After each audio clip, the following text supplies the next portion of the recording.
ऊंट का कुबट। एक बार राजा कृष्णदेव राय तेनाली राम के किसी तर्क से बहुत प्रसन्न हुए और बोले, तेनाली, तुमने आज मुझे प्रसन्न कर दिया। इसके बदले मैं एक पूरा नगर तुम्हें उपहार स्वरूप देता हूँ।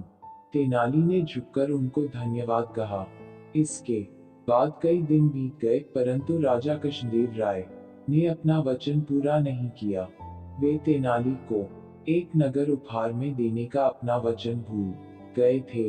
राजा के इस प्रकार वचन भूल जाने से तेनाली बड़ा परेशान था। उसे समझ नहीं आ रहा था कि क्या करे, परंतु फिर भी राजा को उनका वचन याद दिलवाना तेनाली को अच्छा नहीं लग रहा था। इसलिए वह एक उचित मौके की तलाश में था। एक दिन एक अरबी व्यक्ति विजयनगर आया।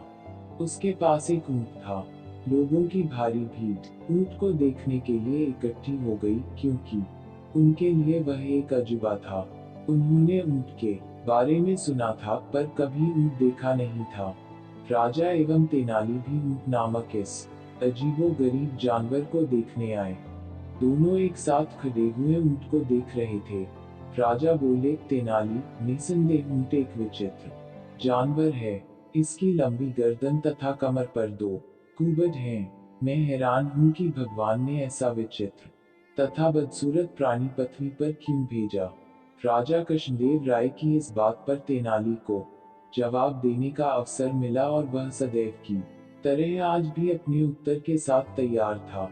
वह बोला, महाराज, शायद क्या, बल्कि अवश्य ही यह ऊंट अपने पूर्वजन्म में कोई राजा रहा होगा और शायद इसने भी कभी किसी को उपहार स्वरूप नगर देने का वचन दिया होगा और फिर बाद में भूल गया होगा। अतः दंड के रूप में ईश्वर ने इसे इस प्रकार का रूप दिया होगा। पहले तो राजा को यह तेनाली की एक बुद्धिपूर्ण काल्पनिक कहानी लगी, परंतु कुछ समय पश्चात ही उन्हें तेनाली को दिया हुआ अपना वचन याद आ गया। अपने शाही महल में वापस आते ही राजा ने तुरंत कोषाध्यक्ष को बुलाया और उसे निर्देश दिया कि वह लिखित रूप में प्रबंध करे, जिसके अनुसार राजा ने तेनाली राम को पूरा एक नगर उपहार स्वरूप प्रदान किया है। पूरा एक नगर उपहार स्वरूप ग्रहण करने के पश्चात तेनाली ने राजा को धन्यवाद दिया और इस प्रकार एक बार फिर तेनाली ने अपनी बुद्धिमानी से काम लेकर राजा को उसका भूला हुआ वचन याद दिलाया।